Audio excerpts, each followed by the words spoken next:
Okay, should I start first? Yeah, kick us off, babe. Should I share one? You're number one. I'm You're always number my one. number one. Oh, you are so cheesy today. You're just trying to drum up points with this podcast.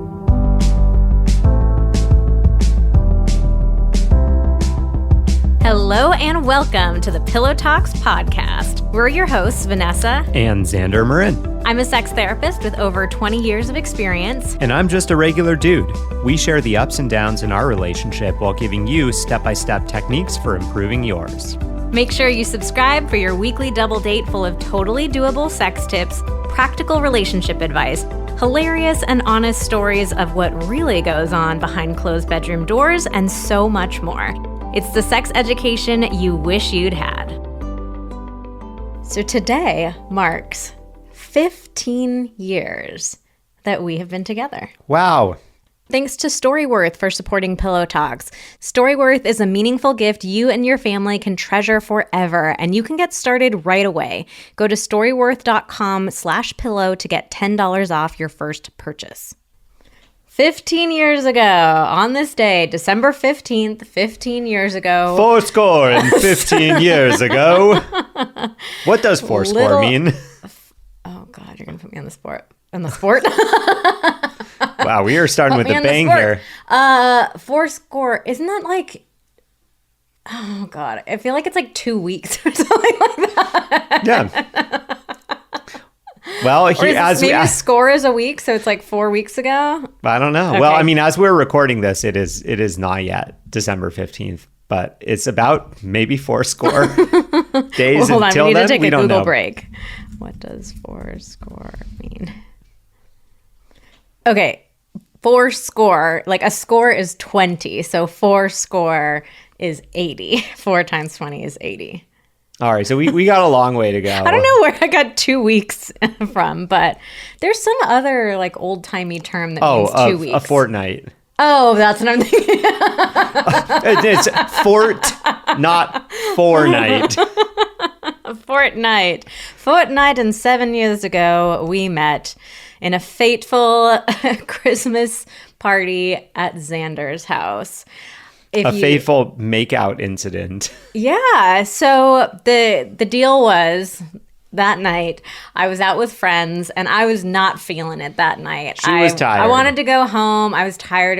Do you remember, was it a Friday or a Saturday? I'm pretty sure that it was a Saturday because the night before had been my my office's company holiday party. Yes. And it is incredible that I was awake and ready to party on Saturday because Friday night was rough. I mean, I was 20. To be in your early 20s again. Yeah, I mean, I guess that's just God. like, it's inconceivable to me how at 22 I was able to bounce back from that. Oof. Okay, so that night I was out with friends. I was going to go home. I was not feeling it. And my friend was dating a guy at the time, and she said, oh, he's going to be at this house party. Will you come with me? She wanted me to be like her wing woman. And I was like, no, I don't want to go to a house party. It sounds terrible. I want to go home and go to bed. She kept begging me, and then I realized that the house party was 4 blocks from my house. So I was like, okay, I'll go to the party with her just to get her to stop complaining. I'll drop her off because I knew as soon as she saw the guy she was dating, like they were just going to be together. I'll drop her off and then I'll walk home, easy peasy. And so I walked into that party in a very crappy, very bachelor apartment in San Francisco. Oh, yeah. There was brown shag carpeting. Yep. There were 4 dudes living there in 4 bedrooms and a 5th living in the living room. And he wasn't paying rent, though. We were letting him live there out of the goodness of our hearts. Definitely not allowed in our lease. Sorry to Larry, the landlord, whom we later took to small claims court for not giving us our deposit back. And we won. Okay. So that apartment, it was gross. And I walked in, we hung out for a little bit with the guy that my friend was dating. And so she pulled me aside at a certain point and she pointed out, see that DJ over there, the guy DJing in the corner? He thinks you're really cute. And I looked over at him and I was like, oh, of course he does. I've never heard you tell it this way. But I think, when you know that somebody is attracted to you, it makes you a little bit more attracted to them. You're like, oh, okay. You think I'm cute? All right. Well, you're kind of cute too. Oh, it was because I was just so attractive that you were so flattered that I might also think that you were attractive. Okay, sure. I don't think I really noticed you when we walked into the party. I mean, it was dark. It was dark. You were tucked into a corner. Yeah, I didn't want to be there. Like, yeah. I wasn't really looking around for hot dudes. In order to notice me, you would have had to open the door and then like crane your neck all the way to the right. So yeah, I don't blame you for not noticing me. Also, it was dark and it was a bumping party. That crowd was so thick, you wouldn't have been able to see me through it. Wow. I did know all the songs that you were playing, though. So I was like, okay, I've gotten in. And so I snuck behind the DJ booth and started talking to him about the sweet jams that he was playing. I think I impressed you. Some sick blog house. Some 2007 blog house. Yeah, digitalism and simian mobile disco. Oh, yeah. So I can't remember anything else. What we learned later is that... So my friend, the guy that she was dating, that guy had told Xander, hey, do you see that girl over there? She thinks you're really cute. Mm-hmm. So Xander was doing his patented move at the time of let the ladies come to me. Yep. He's very smug. I wish you could see the look on his face. He's very satisfied with himself. Did it work? Did it work? I rest my case. So we found out later that our friends had done this little setup, but most importantly, neither one of us had said anything. I did not say Xander was cute. He did not say that I was cute. And our friends had not pre-planned this. They did not coordinate it. They each, in the moment, out of nowhere, decided to lie to us, their trusted friends, and tell them that this person was attracted to them. So it was a very funny coincidence that happened that way. I mean, it's been a long time since I've been in this headspace, but I feel like that was kind of like what you did back in the day, like trying to like give your friends a little encouragement. You're like trying to throw them a bone, like, oh well, hey, she's pretty attractive, right? Like, hey, she's probably into you. So Xander was a bad DJ. He put on a mix and he came out onto the dance floor. I mean, to be fair, I'd been playing for a while. I wanted to enjoy the party too. I probably only had so many records to play. So he came out onto the dance floor with me. We started making out right away. Started freak dancing. Oh, God. You're making it sound so old. Love it. Freak dancing. I mean, we were.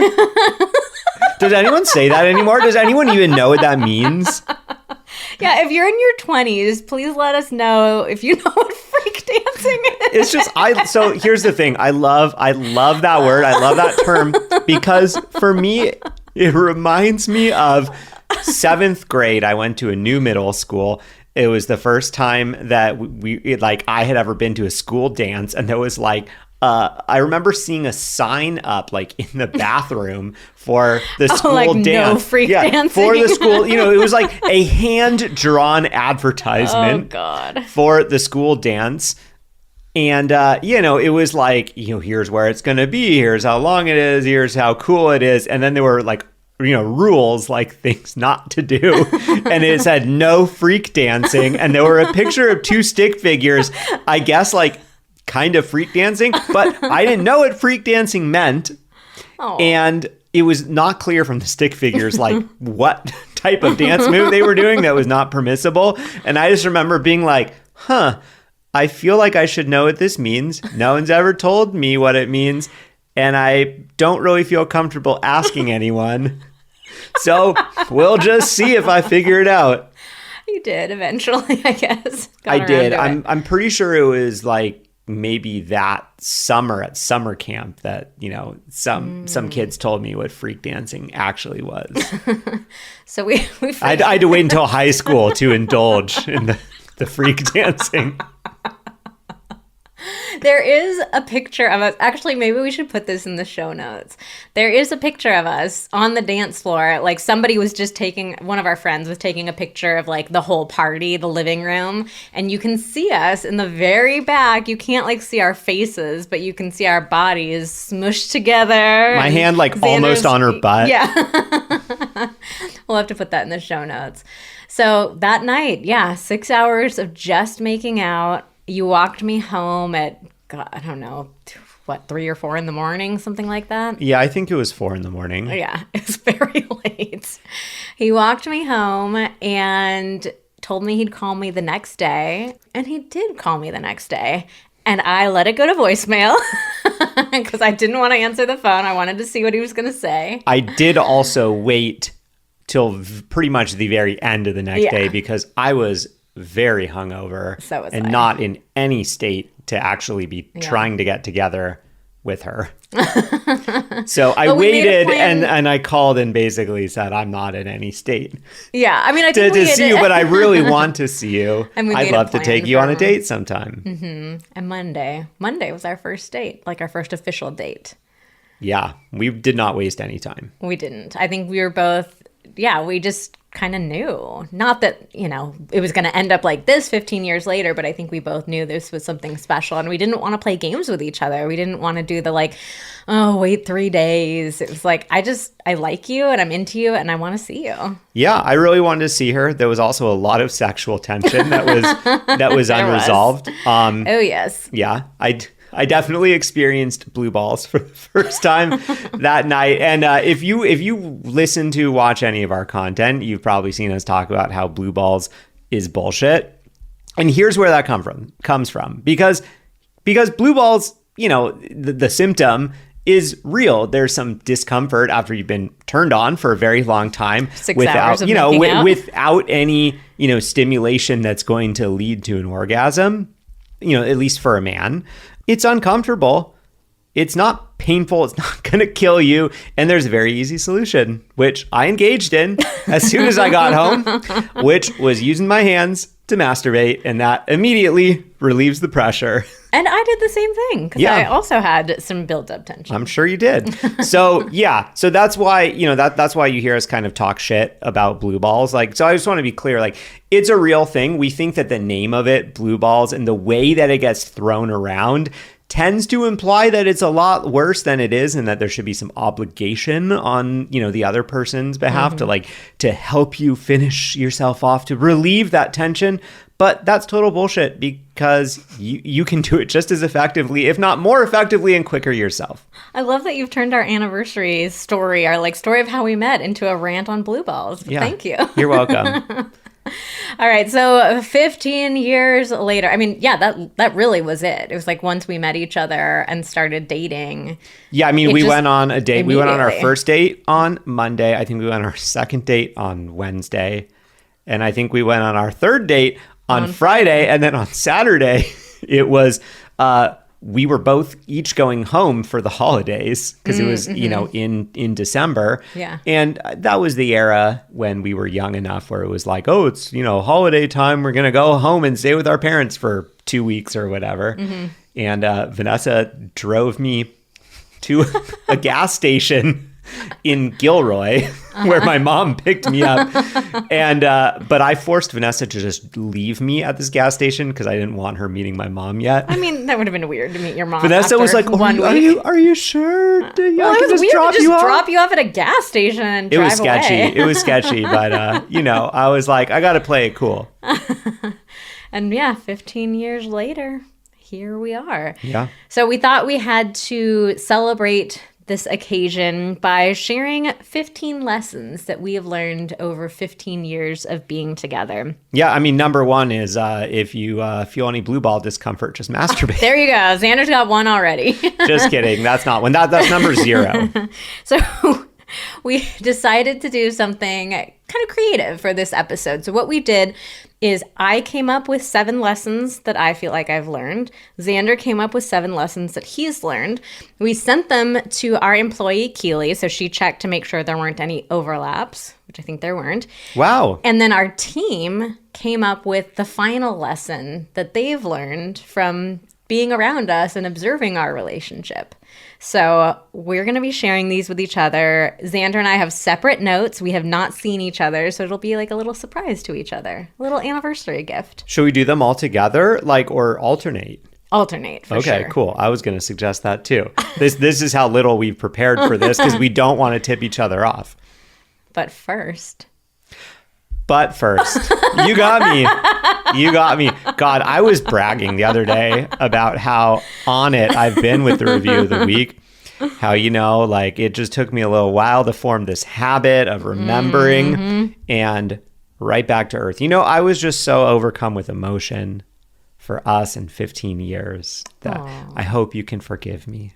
Oh, you're totally lying, but you're cute.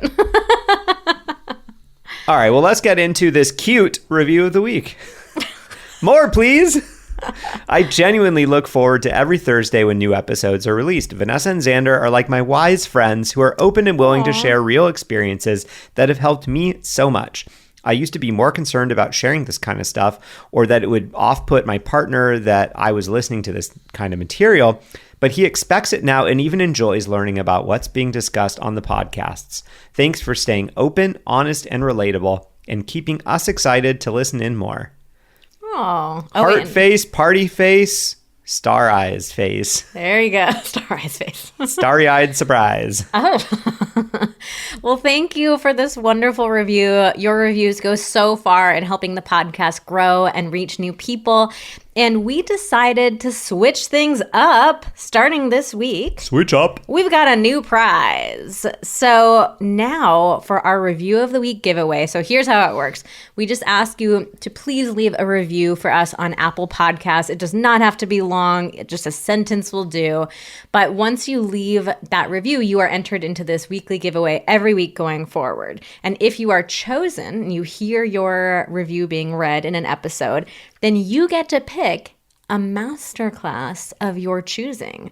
So we have 4 different things for you to choose from. Bring your sex life back to life, supercharge your confidence in the bedroom, how to know what you want in the bedroom, and initiation 101. So you get to choose which one sounds most exciting to you.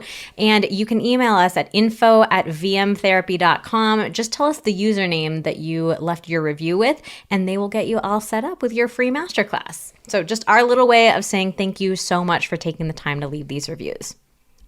Okay, should I start first? Yeah, kick us off, babe. Should I share one? You're number one. I'm You're always number my one. number one. Oh, you are so cheesy today. You're just trying to drum up points with this podcast. Well, before we started recording, you were like, oh, make sure you're feeling really sentimental.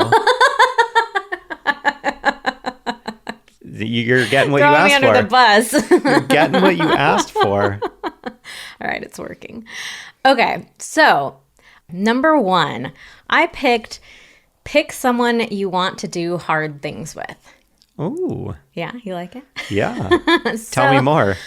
I have a vivid memory from an early stage of our relationship when we were starting to have conflict, that the sheen of the brand new relationship was wearing off a little bit and we were starting to have arguments and conflict like any couple does. And I remember feeling like you were a really good person to have conflict with. Because you're really open to hearing about my experience, even when it's very different from your own. You have always been quick to apologize. You've never had like a sense of pride around not wanting to do it. You are able to communicate about your feelings and process emotions like on your own and us together. And so I remember thinking, like, conflict is never fun. Obviously, I'd rather we never had an argument, but I understood that relationships are challenging. Life is challenging. And rather than looking for somebody that I'm never going to have a fight with, I wanted to find somebody that I could do hard things with. And that was really something that stuck out to me about you. And I think in a way I think I have those skills as well of being able to navigate conflict, but I think being in a relationship with you really elevated that for me. Like it kind of inspired me. You're definitely, of the two of us, you stay much more level-headed in conflict. Sometimes. Overall, maybe you stay a little bit more level-headed. We go back and forth. But I think, it just made me feel motivated to bring out my best in conflict too. Oh. Well, speaking of conflict, my first one would be one that, young Xander at the beginning of our relationship, as we started to have some conflicts, would have really appreciated having an older brother to be like, hey, bro, Okay. think before you talk. That's the lesson. And I put try to in parentheses at the beginning of it, because the reality is, you can never be perfect at this one. And I've learned over time it's better to try to be gentle with myself and just say, try your best to think before you talk. And none of these 15, like, we have not been perfect at any of these, and we don't set perfection as the goal either. Yeah, so I think, Vanessa and I got into a lot of early conflict because I wasn't really thinking a lot. I was really used to having a lot of like debates and arguments with my friends about like academic stuff or political stuff or social issues or whatever. And, at least like, amongst my guy friends, it was kind of just like we would just push any emotions about it aside, and it would just be all about the debate or like talking shit or giving each other a hard time. And I think like men are really socialized to kind of not think about what they think about what they're saying before they say it, because there's not a lot of consequences, or at least there weren't a lot of consequences. It was kind of just like, oh no, I'm just joking. I don't really mean that. And I came to find that, very often I would think we were just joking around, or I was, making, gently making fun of Vanessa, or that we were just debating about something, and she would end up feeling very hurt by something that I said. And for me, I really had to learn, I need to actually think, what is it that I want to say, and how might she interpret that, how might she feel about that, rather than just like, I can say whatever I want and she can't get upset with me about it. So trying to consider my experience of what it would be, and taking a little bit more time to figure out what it is that you actually want to say. And yes, yeah, I mean, taking time to figure out what you want to say is a huge part of that, because I think that a lot of us feel like for a conversation to be fluid or to be good at communication, like you got to be ready to go with whatever you're going to say right when your partner stops talking, or perhaps that even like you're interrupting them in the middle to kind of like, push the conversation forward or whatever.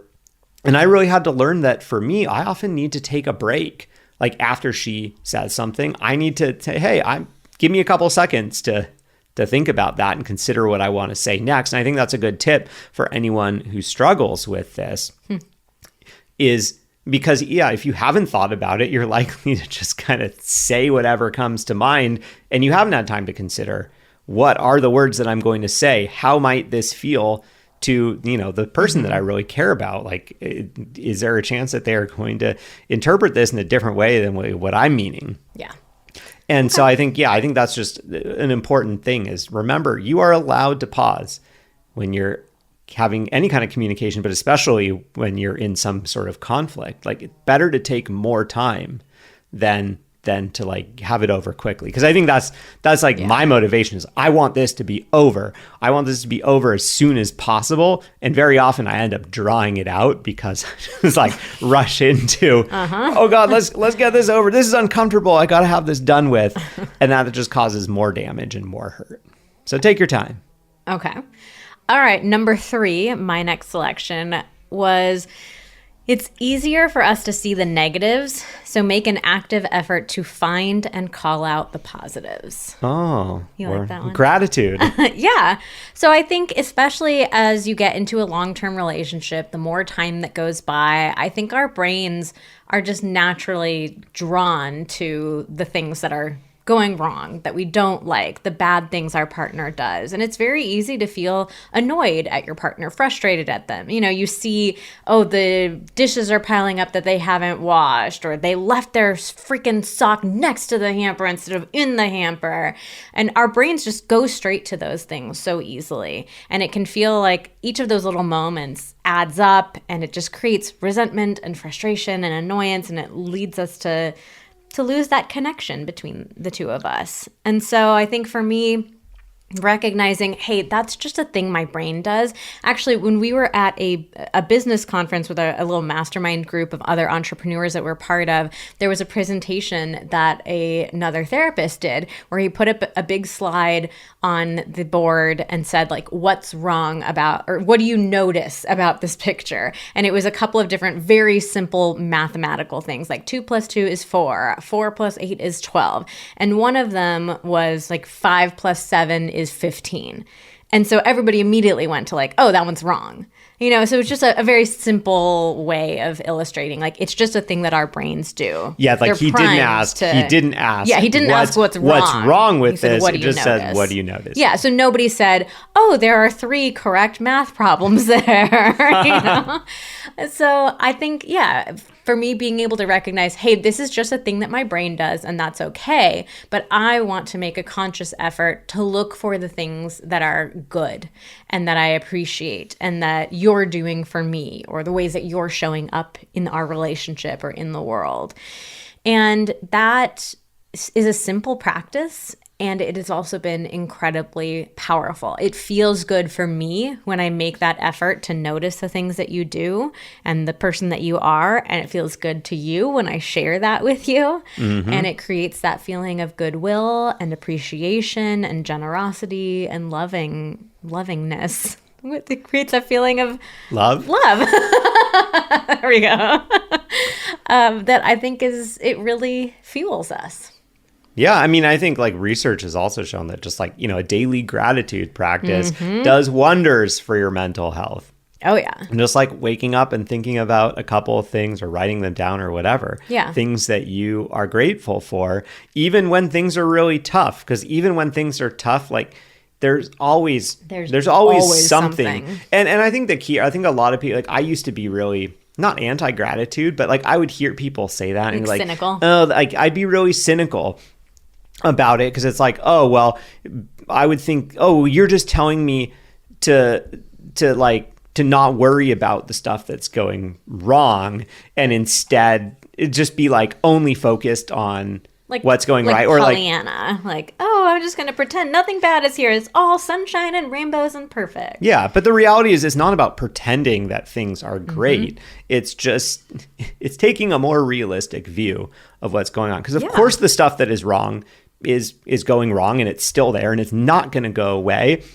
But even though that's happening, there are also things that are right and that are good. Yeah, I mean, I think even if you take a simple example like chores, if you're not doing your chores, of course that's an issue and it's something that like you should be doing those things. But if I'm coming at you from a place of like, you didn't take the trash out again, you left another sink, you left another sock, like you're not gonna feel great about doing those things. You're like, well, she's already mad at me, she's already disappointed in me. Now either you're just gonna ignore it or you're gonna do it kind of resentfully. Yeah. But if you're feeling appreciated by me, like, hey, I saw that you took the dogs out, I saw that you got my car washed, I saw that you did this, like, oh, can you take the trash out? Like for me, it's going to feel easier for me to make those requests of you when I'm not coming at it from a place of just being angry and resentful. And for you, you're going to feel more motivated to do the things. So you're like, oh yeah, it makes those things not seem like such a big deal. Yeah, I mean, you might even feel good about doing those things. You're like, oh, like she's really going to appreciate me for doing this. So yeah, I like to try to look for the positives and look for the things that I appreciate, because even in our hardest times, they have always been there. And I think that appreciation and gratitude really keeps our relationship feeling so happy and healthy. Oh, thanks. Well, speaking of the gratitude and the good things, are you going to tie all of yours into mine? I mean, so far, it's just been great segue after great segue. Okay. So for me, our number 4 is give tons of compliments, even for things that seem tiny. Oh my God. Yeah, this is almost identical. Yeah, I mean, I think this was something that I really learned early on. This kind of gets back to like the love languages, so to speak, of like we each give and receive, like, you prefer to give and receive love in different ways. And I think with you is the first time that I really started to understand that truly. And like, yeah, I learned that you love compliments. When I compliment you on things to me that seem so tiny and maybe even stupid to me, it would make such a positive impact. Like Vanessa would all of a sudden be having a great day. She'd have a huge smile. She'd be so happy. And at first I kind of wanted to dismiss, I kind of happened upon this accidentally, I think, and be like, oh, I just made this kind of a side comment and all of a sudden she's so happy. And I kind of wanted to dismiss it like, oh, this is dumb. Like this, it feels like cheating. Like I'm not. It's too easy. It's too easy. And then we talked about it more and it's like, oh, like this is she actually loves this. And, but then I would find it was hard for me to remember to do that because that's not the way that I naturally want to receive love, or it's not like my ideal. I'm a very much a physical touch person. Mm-hmm. Ironically, Vanessa is not. And so like we each have to remind each other. Mm-hmm. Vanessa needs to remind herself to touch me more. And I need to remind myself constantly to give her compliments for things because it just totally lights her up. So I think compliments are really important. I mean, I could even change this one of like, give love in the language that your partner speaks. Yeah, it's a good one. I like it. And let's tell you a little bit more about Storyworth. So I have actually been getting a ton of DMs about Storyworth lately because people are wanting to know if our code is still active for them. We are in the midst of the holiday season. We're really coming to the end of it. So a lot of people are trying to get gifts, worrying about like kind of last minute, like, oh my gosh, what do I give to my loved ones? And Storyworth is such an amazing gift. You can get it really quickly, really easily, get started right away. It's the perfect last minute gift. So if you haven't heard us talk about it before, here's how it works. You sign up your loved one for Storyworth. So every week, Storyworth will email your loved one a question. And you can actually go into the account and like choose which questions you want. Your loved one can choose what question they want. If you just want it like easy and automated, Storyworth will send one over to you every week. But it's a question designed to elicit some memories, some really like great memories from your loved one's life. So they take some time to like type down their response. And then at the end of the year, Storyworth gathers all of those together and puts them into this really beautiful keepsake book with stories, memories. You can add photos. There's all kinds of fun stuff that you can do with it. So we had a team member do this. She already completed like the full year and said that it's just this incredibly valuable keepsake that she's so thankful that she now gets to have like for the rest of her life. My parents, we signed them up for it and they're in the middle of doing it. So we don't have the final product yet, but they've been telling us like how much they enjoy answering the questions, just taking that time to like think back on memories and experiences. Sometimes it stirs things up for them that they will then share with us. Like in the moment, they're like, oh, I don't even want you to have to wait for the book. Like, here's a cool story that I was thinking about. So even with us not being at the end of it, it's still like, it's just been such a fun experience for them. And it's been a really bonding and connecting experience for all of us together. And I'm just so grateful to eventually have this book and get to have all those memories like together in one place. So really cannot recommend this highly enough as a gift. I think that you're going to love it. Your loved one is going to love it. It's just such a simple, easy, no-brainer home run gift. So Storyworth is offering $10 off your first purchase if you go to storyworth.com/pillow. With Storyworth, we're giving those we love the most a thoughtful personal gift from the heart and preserving their memories and stories for years to come. Go to storyworth.com/pillow and save $10 on your first purchase. That's storyworth.com/pillow to save $10 on your first purchase. Okay, for number 5, I have identify your relationship's core values. Ooh. So this was something that what we actually did originally was we made core values for our company a couple of years ago. We like really sat down and thought about like, what do we want this business? Like, what are these values? We mapped it all out. We have it on our website. We put it on our job postings. We became like very values driven. We'd always been like, our values had always been important to us, but really doing this exercise of like identifying our 6 core values was so powerful for us in our business. And I was like, oh my God, why have we not done this for our relationship? So we took some time to really sit down and think about like, what do we value in our relationship? What's important to us and what do we want to be working towards? So we're going to keep ours private because they were, just really meaningful to us. But for example, I think one of them is like curiosity and one of them was fun. So it was very valuable for us to go through this exercise of thinking about, and having this conversation about it, because at this point, we'd been together for years already. It wasn't like we were at the beginning of the relationship or anything like that. But I think it's very easy to just sort of make assumptions about what's really important to both of you. And sometimes you can have really big, hard realizations of like, oh, we are not on the same page about how important that is. So this is a really valuable exercise for us to like brainstorm what are all of these different potential core values that we could have. And also, kind of thinking about who we are, the kind of relationship we want to have, the goals that we want to set for ourselves. And so honing those down and we picked 5. There's no hard and fast rule here. You can do whatever number feels good to you. But I think that's just such a powerful exercise that I would venture to guess 99% of couples have never done before. But I think it can be very, very powerful. And I think the important thing here is that you can keep coming back to this, however often you want. Like, I feel like a nice thing to do might just be to revisit it every single year. Because I think a lot of people hear the word values and they think, oh, these are things that can never change or aren't allowed to change. Or like, if they change, it means there's something wrong with me or there's something wrong with us.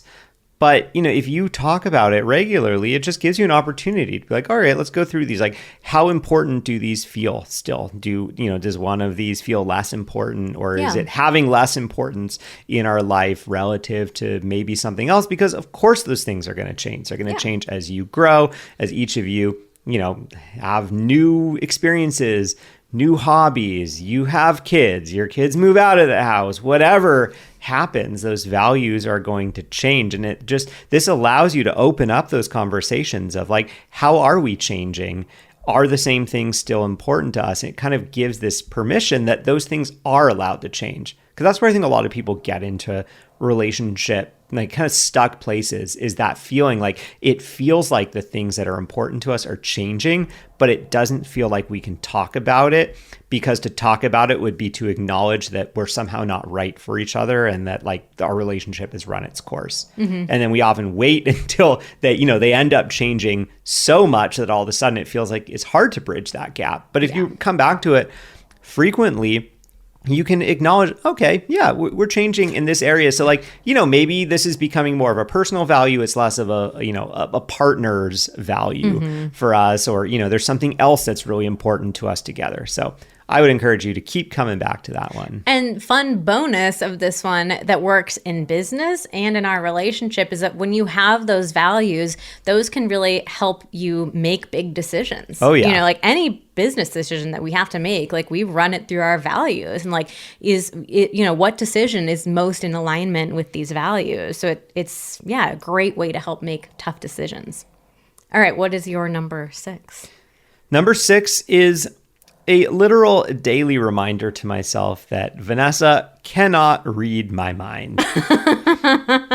This is another one. Yes. This is another one kind of like the think before you talk. Like this is something that I just need to always remind myself of every day, because it's something that we just always forget about, especially as the years go by. Because we have so many experiences where it does seem like perhaps we are on the same wavelength. That's kind of like what love is, when you start getting really close with someone. It's like, God, it just feels like they know me better than I know myself. They must be able to read my mind. They know exactly what I'm thinking all the time. And yeah, they probably do know what you're thinking many times. And many times they have no fucking idea. No fucking idea. And so many of our conflicts have come out of this place where like I say something or do something because I just, in the moment, I'm not conscious of being like, oh, well, Vanessa knows this. But then I'll be kind of playing it back and be like, oh, yeah, I made a big assumption, or I just I didn't say something explicitly because I just figured she would know because I knew. I knew, but that was because, in my mind, I've already had a whole detailed conversation with myself about it. And I never had any conversation with Vanessa. So I think this is one that every couple should be reminding themselves of on the daily. Love it.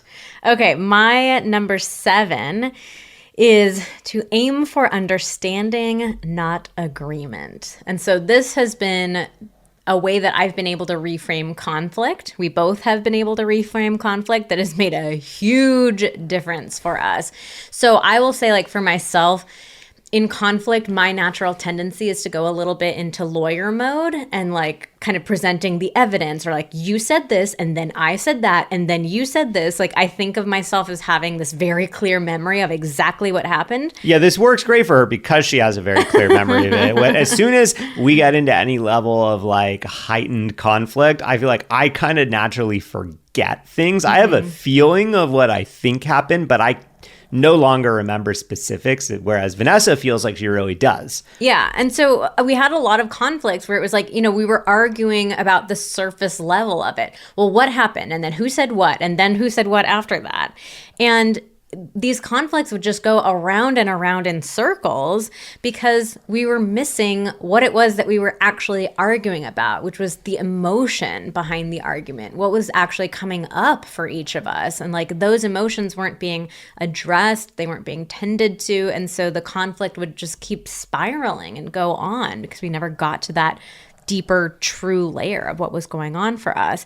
And so I learned to start seeing this as like, my goal is not for us to agree on something, to have like the exact same memory of exactly what happened, or to agree like Xander is wrong, Vanessa is right, he's 100% wrong, she's 100% right. Like, that's not the goal. The goal instead should be to try to understand where each other is coming from, and to recognize that like, we're each going to have different experiences, different perspectives. And if we can approach things from that place of like, I'm curious to know what that was like for you. What came up for you? What was going on for you? What are you feeling right now? If we can approach things with that level of curiosity and openness, like a willingness to hear about our partner's experience, that makes conflict go away so much faster. And it creates more of that sense of goodwill, of trust in each other, when we approach it from that way. So my goal is not to agree with Xander about what happened. And this doesn't even have to be in conflict either. It could be about positive things too. My goal is not to have perfect agreement with him. My goal is to understand him and to help him feel like I want to understand him and I value understanding him. I feel like this is a much better or like upgraded version of that kind of like old couples adage. I don't know. I think it's adage. But now I don't know. Adage. I like adage. Adage. No. But you know that one, the like would you rather be right or happy? Because I think that a lot of people hear, like, I think that that's a well-intentioned phrase, but it's often misunderstood, or it's kind of purposefully vague. So a lot of people hear, well, would you rather be right or happy, and think that my options are I can be right or I can be happy by basically saying I'm wrong.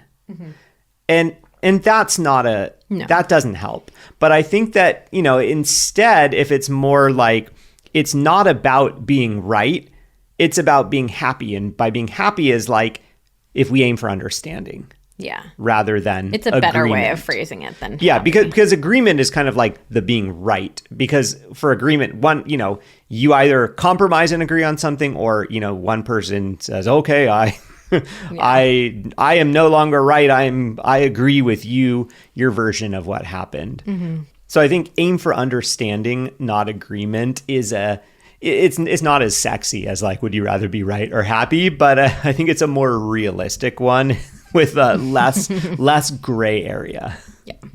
All right. Well, my next one, number 8, is just taking the understanding versus agreement one to the next level, kind of the advanced level. And that's that your partner's experience is equally as valid and as important as yours. Because I think what can tend to happen is when you're on that journey of trying to get to understanding and not agreement, you can very often get to the understanding, but you might still have some judgments maybe that you hold in your own head of like, okay, I can understand this, but that's stupid that they thought that or that they did that. or whatever. Like, I feel like I'm still right inside, but okay, I'll like suspend judgment because we're going for this understanding thing. And I think for me, you know, I was in that place for a while of like, I wanted to get to understanding, and that was my goal when we were in conflict.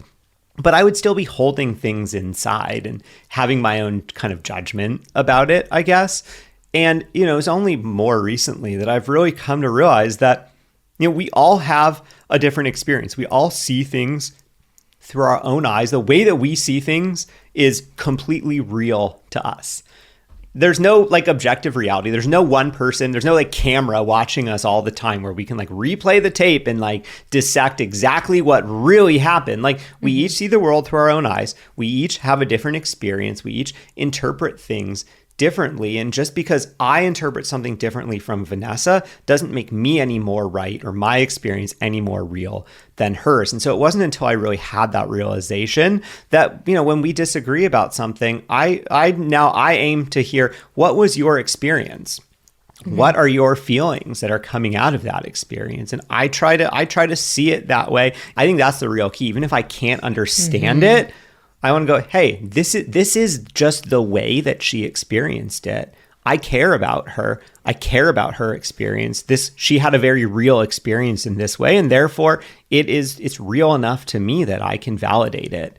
Yeah, I think that's just the ultimate sign of love and respect for another person is like, even if I don't agree with your experience, even if I have a completely different experience, even if I don't like the experience that you have, I still like honor and acknowledge and validate it. It's still true. It's just as true as my own experience. And especially in conflict, you know, this is something that would drive me nuts in conflict, and get back to that lawyer mode that I was mentioning in mine is like, I wanted us to have the same experience and agree that the exact same thing happened, but to be able to develop some emotional maturity and say, okay, man, I really wish that wasn't your experience. It pains me to say that that was your experience. It's so different from my own.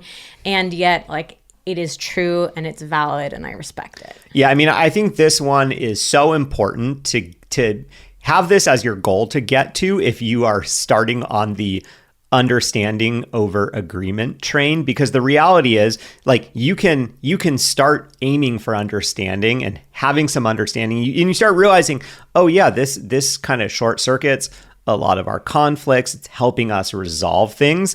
But if you're not truly validating the experience of your partner, you're going to start having some feelings of judgment or resentment start to build up every time you come to an understanding, because you're still feeling like, yeah, but like there's still something wrong with that. I still am not fully on board with this. And so, you know, I think that this is one of those things that can really build a wedge in a lot of relationships, because a lot of couples do get to that point of going, okay, yeah, we are going for understanding over agreement. And that kind of slows down your conflicts. But then eventually it kind of builds to a big blowout if one or both of you is like, one day you're just like, fuck this is ridiculous. I don't understand you. Yeah. This is a complex one, but it's a really, really powerful one. So let us know. Come on over to Instagram at Vanessa and Xander and let us know if this is something that you want us to dive into a bit more, because it really has transformed our relationship, like allowing both of our experiences to be true and real. Okay, my next one is to talk about sex. Oh, I'm actually just realizing, shockingly, only one of my 7 is about sex. I should. Hey, same. Oh, really? Wow, we must be able to read each other's minds.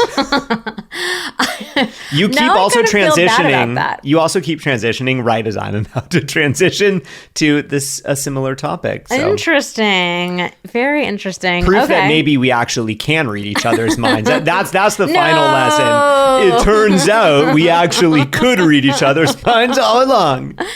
Okay, so for this one, there's so many things that I could say about sex and so many lessons learned, but I think the most important one that has come up for me is that talking about sex is the best thing you can do to improve your sex life. I think, you know, over the course of us working together, we've just had so many more conversations about sex in an objective way, in a personal way. from you starting to come in front of the camera and do Instagram and YouTube and this podcast with me. We've had so many more conversations, and that the quality of our sex life has improved the more we talk about it. And that this is really why we wrote Sex Talks, our upcoming book. It comes out in 2 more months. Wow. So we'll put a link to pre-order it in the show notes. We are giving away a ton of little freebies, not little, very big and very exciting freebies along with it. So definitely make sure to check it out at sextalksbook.com. But that was really the motivation for writing this book, is we realized, like, we've always known talking about sex was important, but we saw what a huge impact it had in our relationship once we started talking about it even more. I am always continuously amused by the number of DMs we get, people asking us, like, oh, because you talk about sex all the time for work, like, do you like want to have less of it? And it just boggles my mind. And like, no, it doesn't really work like that. The more we talk about it, the more we want to have sex. Yep. Now that we're on the topic of sex, it's perfect time for my number 10, which is a big one for me personally. And I think this is going to be applicable to a lot of people. But instead of asking myself, am I turned on in this very moment? I now think, would I be turned on if we were doing fill in the blank here? So like, I used to think of my sex drive as like, if I'm wanting sex right now in this moment, then I'm horny, then I want sex. Or like if Vanessa starts initiating sex with me, I'm like, okay, do I want it right now? Yes or no? And if the answer was not an immediate yes, then it would be like, I would need to shut things down, or I would need to say no, or I would feel bad about myself, or, or like I wouldn't even think about initiating sex myself because I wasn't feeling wildly turned on in that moment. And what I've come to realize, and this comes along with talking about sex a lot, is that it's very easy to get turned on if you know, okay, if we start talking about this, I'm probably going to be turned on because this is a sexy topic. Or if we start kissing each other with our clothes off, I am probably going to get turned on because that is what tends to happen. So for me, that's just really transformed my own relationship with my sex drive, is just shifting the question for myself of not like, oh, am I wildly turned on in this one moment? Because the reality is, throughout the course of my day of, work and other life stuff, like there are not a lot of moments where I'm just like wildly turned on out of nowhere. It's more like I have to create that by thinking about it, by talking about it, by starting to take a couple actions, which tend to lead to that. And I've learned to just trust that, oh, if I do these 2 simple things that maybe take a couple minutes, I'm going to be really turned on, and I'm going to really want to have sex, and I'm going to feel really good afterwards, and we're going to feel really connected. And that's like a really positive thing. And it just took a long time for me to build that habit of asking that question of myself instead of the, am I turned on, yes or no? All right. Okay. Number 11, I have identify your logs. So this is something from the book. People are always talking about, like, why does the spark fade? Why does the spark die? Why does the fire go out? Yeah, in long-term relationships. And I think that the right question to be asking instead is like, well, why would it stay alive? Are you putting any logs onto the fire? Are you feeding wood to the fire? And so I started talking about our logs as like these simple daily things that we can do to add to the fire, to keep it burning. Especially exploring the sex and relationship and the personal development space. Like, I've come across so many incredible ideas for making your relationship better and optimized and healthy and happy.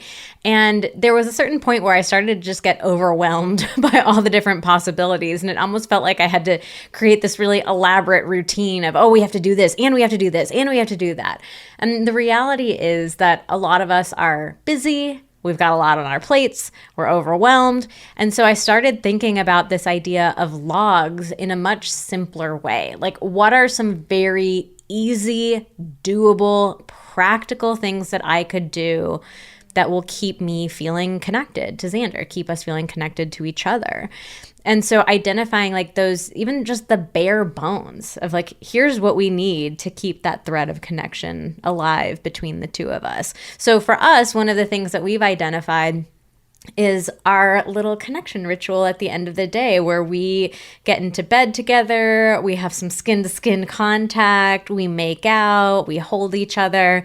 It takes 2 minutes. I mean, when we're really tired, sometimes it's like 30 seconds. We can do it quick when we need to. We can do it quick. But it's just that, it's that little moment of connection that we both know that we can rely on, and it fuels us and it keeps us going. So figuring out, I mean, and it could be one thing, it could be 3 things, but like, what are those needle movers for you? Like, sure, I love it when I get a compliment, or I love it when my partner takes out the trash, but what's really meaningful to me is this particular thing. So if you can identify your needle movers and focus on just doing that, and especially in hard times, it'll give you some momentum and some motivation to keep working on your relationship in other ways too. And sometimes doing it even when you don't really want to do it. Because like I think about our little bedtime ritual, and very often it's like we get into bed, we're really tired. The way that the dogs are arranged in bed with us, it's like gonna be hard for us. So one person's gonna have to get out of bed and it's cold, and they're gonna have to come over to our side so that we can cuddle. And maybe, you know, the dogs are kind of pushing us over, so there's not a lot of room on either side of the bed. And it's kind of like, oh, maybe we could just lie here without doing it. But it's like every time we do it, it feels really good. And it's like something that, you know, after it's over, I'm like, yeah, that was, it's 100% of the time worthwhile to do. So I think where some people can get tripped up with this is thinking that these things have to be things that they just naturally want to do all the time. Because the reality is sometimes you're going to want to do it, sometimes you're not going to want to do it. But often the reason why they're needle movers is because you just make yourself do it because you know that you're going to be happy with the outcome. Yeah. All right. So my next one, number 12, we're almost there, babe, is I can't control how Vanessa feels or reacts to something. And I think this is a really interesting one. This one builds a bit on like some of the previous ones, but especially maybe my first one, where like think before you talk. I think you can get yourself into some trouble if you go, oh, well, I got to think before I talk, and I got to predict like every little thing that's going to happen. Like, oh, well, if I say this, then she's going to feel that. And that's not good. So I can't say that. So then what can I say that's going to be interpreted by her so that there are no feelings associated with it? Because feelings are uncomfortable. And what I've come to realize is that there's a middle ground here. Like, you do need to talk. You do need to express what's going on for you and how you're feeling. And sometimes what you express, you know, like is going to bring up a feeling in your partner. And that's not for you to control. I think a lot of us censor ourselves or don't say things, don't ask for things because we're so worried. What is our partner going to think? What are they going to feel? And we want to control the way that they feel. Like we want to avoid bad feelings. And when we do that, then we push our own feelings down, our own experience down. And bad things happen when we do that. Like we end up feeling resentful. We end up, suppressing our emotions. And so for me, it's been an important thing of like, hey, like I can control how I share something. I can share it in a respectful way, with good communication. But it's not up to me how you're going to feel about something. Yeah. That I feel like this is another advanced one. So we might need to do a deeper dive on this one at some point in time. But I totally agree with you that it's a very different way of looking at relationships, any kind of relationship, honestly. Okay, my final one, number 13, is to celebrate.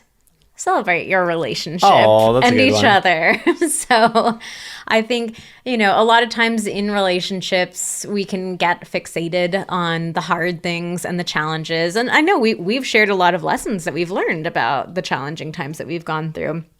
But I think that celebrating your relationship is one of the best things that you can do. I mean, it is similar to one of the earlier ones I said about like making an active effort to find and call out the positives. It's like finding things to celebrate. So one of my favorite celebrations that we do is we made this ritual out of our anniversary. So our wedding anniversary, which is 2 months earlier in October. Every year since we got married, we've gone on a trip on our anniversary. And now it's become like the thing that I look forward to the most every year, of having this special trip to get away and celebrate and recognize like, wow, what an awesome thing that we spent another year together. So it doesn't have to be grand celebrations. It could be, I mean, honestly, your tip about like compliments or, you know, showing love to each other, that can be another way of celebrating. Sometimes it might even be a daily thing. Like, we got through this day. Holy crap. Like, high five. We did a lot of high fives with each other. Or handshake. So, yeah. Handshake, high five. We did it. So just taking that time to, you know, to call out those big and those small milestones and accomplishments, it's really special. That's nice, babe. That's really nice. Thanks, babe. I appreciate that compliment. Boy. Not compliment, that lesson. Okay. You're killing it with your lessons. Wow, thanks. If I say you're killing it with blank, that's like the cheat code to Vanessa's heart. It's true.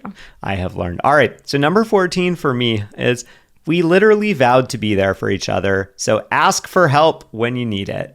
Oh, interesting. I was reminded of this maybe like a week or two ago. I got a cut on a tiny little scratch on my finger that ended up getting infected, and it was really gross and painful, and I needed to, you know, keep it covered. And we were on a trip, and I was like, God, it would be like, I really wanted to. It sounds so sad. It sounds so sad. Wait, no, I have to tell this story. So we were getting ready in the morning, and we were in the bathroom, and I had taken a shower that morning. Xander was not allowed to get his cut wet, and so he just gazes wistfully into the shower. He's like, I sure wish someone was here to bathe me so I could take a shower. And I responded, oh, you mean somebody who literally took vows to be there with you in sickness and health and support you whenever you needed help? Like, what are you talking about, dude? So, but it was such a shock to you that you were like, oh, you'll help me take a shower? And I was like, yeah, I'll help you take a shower. Like, get your butt in there and hold your hand up. Yeah, I mean, like, I didn't even think to ask. And then as soon as she said it, I was like, oh yeah, she's my wife. She loves me. She cares about me. Like, yeah, she doesn't sponge bath, she doesn't babe. ever bathe me, but I could ask her to do this one time because I need some help. And that was just, yeah, it felt good to hear you remind me of that. And so I wrote that down as a reminder, because I think that very often we can, you know, just think, okay, yeah, I'm a self-sufficient person. I know how to do, like, I do this all the time. And then it's like, if you're ever in a situation where you're struggling with that one thing, you feel like you can't ask for help because somehow I've committed to always bathing myself in the shower because I have hands that work. You know, yeah. But, you know, when I have a moment where my finger is not capable of doing the job that it usually does, I can ask Vanessa for some help. Oh, that's a very nice one. Okay, well, let's wrap things up. We asked our team to pick number 15 since, you know, we had to keep it even between the two of us. So let's press this little button. Oh my God, there's more than one. It does say bonuses from the team. We couldn't see this before. We had to press a button to do this. Okay, well, should we trade off reading these? All right, let's do it. Okay. Someone wrote, it is okay to make your own rules for what works in your relationship. Perfect example that is kind of funny is their farting rule. Who wrote this? Xander farts all the time. All the time. I'm farting right now.